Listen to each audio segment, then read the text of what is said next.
नमस्कार, आप देख रहे हैं एटीएन भारत और मैं हूं आपके साथ मानवी ठाकुर। शुरुआत करते हैं आज की खास खबरों से। दिनांक 31/10/2023 को श्री लोकेश कुमार अग्रवाल प्रांतीय अध्यक्ष के मैनपुरी पहुंचने पर व्यापारियों ने प्रदेश अध्यक्ष का भव्य स्वागत किया।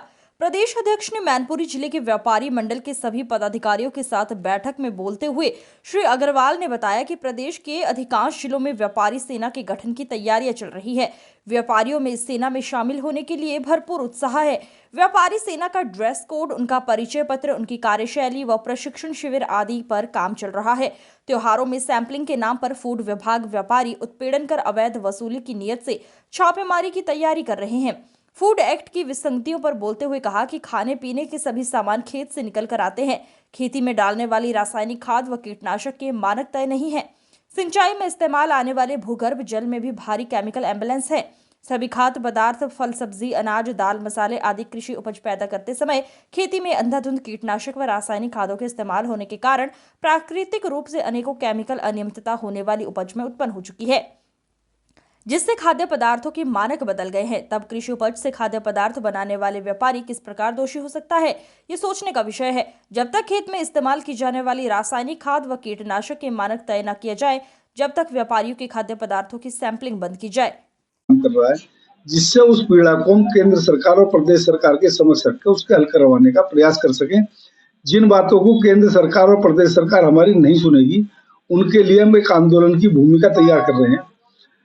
उस आंदोलन के जरिए हम व्यापारियों की जायज मांगों को मनवाने का काम सरकार से करेंगे। व्यापारियों को आज अपराधी घोषित करने का प्रयास किया जा रहा है। व्यापार करना अपराध होता जा रहा है।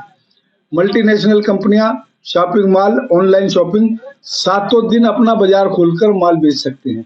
हमारा व्यापारी का साप्ताहिक बंदी के नाम पर चालान और उत्पीड़न की कार्रवाई की जा रही है। जब साप्ताहिक बंदी यदि आवश्यक है तो सातों दिन सभी लोगों पर साप्ताहिक बंदी का पाबंदी लगनी चाहिए।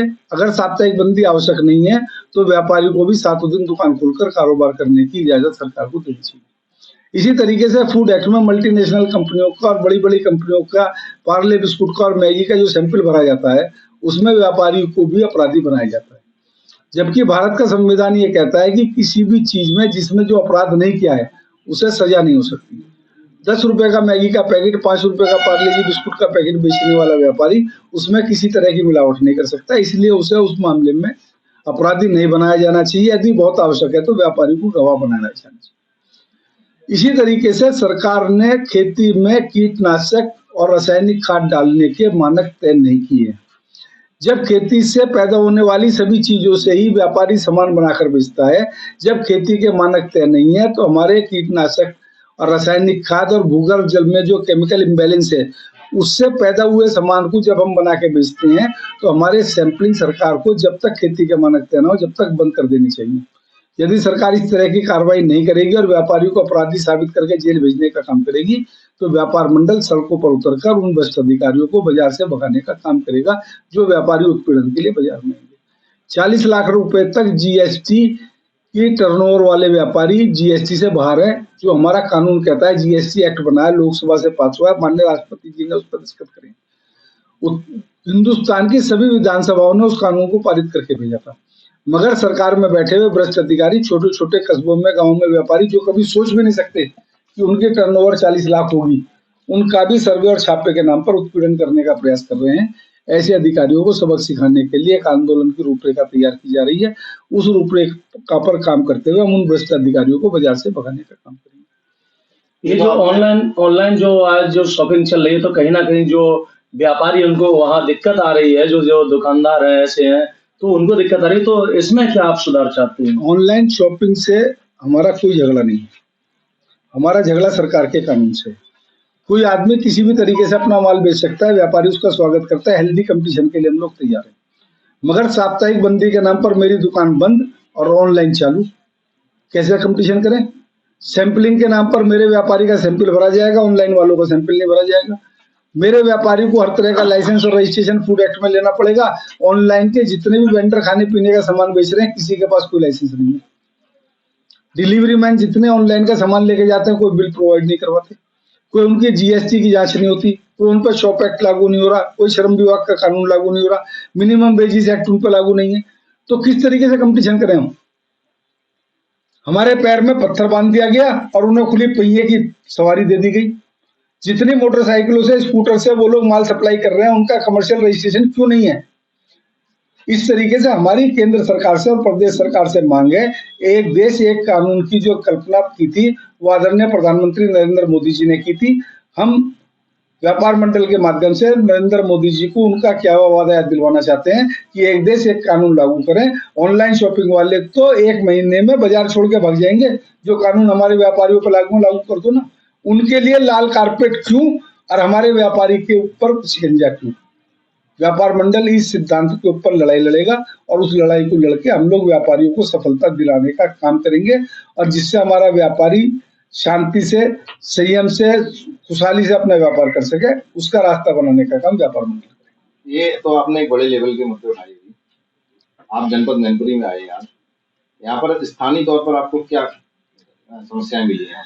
जो यहाँ मैनपुरी के व्यापारियों ने मुझे, जिलाध्यक्ष जी मेरे पास बैठे हैं, आलोक जी हमारे इटावा के जिलाध्यक्ष हैं यहाँ बैठे हैं, अखिलेश जी बैठे हैं, इन लोगों ने जो समस्या बताई है, इन लोगों की 2-3 समस्या प्रमुख है। सबसे पहली समस्या फूड एक्ट की बताई है, जिसे हम आंदोलन की रूपरेखा तैयार कर रहे हैं। फूड एक्ट का इंस्पेक्टर बाजार में आकर सैंपलिंग के नाम पर व्यापारी का उत्पीड़न करता है, उसका दोहन करता है, उसके साथ भ्रष्टाचार के प्रयास करता है। सैंपलिंग के नाम पर व्यापारियों को भय का वातावरण बनाकर पुलिस और एसडीएम को बुलाकर ऐसा वातावरण बनाया जाता है कि जैसे व्यापारी अपराध कर रहे हैं। हिंदुस्तान का कोई भी व्यापारी जानबूझकर गलत सामान नहीं बेचता है। आज से 70 साल पहले मानक तय हुए थे, उन मानकों के आधार पर आज व्यापारी के सैंपल भरे जाते हैं और उसमें उसे सजा करने का काम किया जाता है, जबकि खेतों में रासायनिक खाद और पेस्टिसाइड डालने की एक परिभाषा ही बदल गई है। इसलिए व्यापार मंडल मैनपुरी के व्यापारियों की, इटावा के व्यापारियों की मांग पर ये आंदोलन शुरू करेगा कि जब तक खेती में रासायनिक खाद और पेस्टिसाइड डालने के मानक तय न हो, जब तक व्यापारियों की सैंपलिंग न हो। दूसरी सबसे बड़ी समस्या हमारे यहाँ जो व्यापारियों ने यहाँ बताई है, वो बिजली की समस्या बताई है। बिजली में अघोषित कटौती की जा रही है।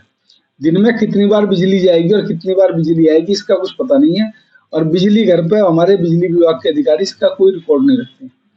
अगर सरकार को बिजली काटनी है, बिजली की कमी है, तो निर्धारित समय निर्धारित करे, उस समय पर बिजली काटे और बाकी समय पर बिजली दे, जिससे उद्योग और व्यापार अविरल गति से चल सके। इसके लिए प्रदेश सरकार से बात की जाएगी और बिजली का रोस्टर बनवाया जाएगा, जिस रोस्टर के हिसाब से व्यापारी अपना काम कर सके। वर्तमान सरकार को कितना सही मानते हैं आप सुरक्षा की दृष्टि से? इस सरकार में व्यापारियों को क्या सुरक्षा मिल रही है या नहीं?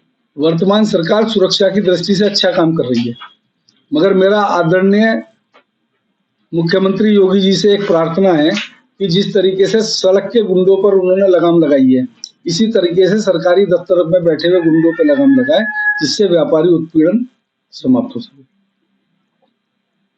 आज की खबरों में बस इतना ही। देखते रहिए ATN भारत। नमस्कार।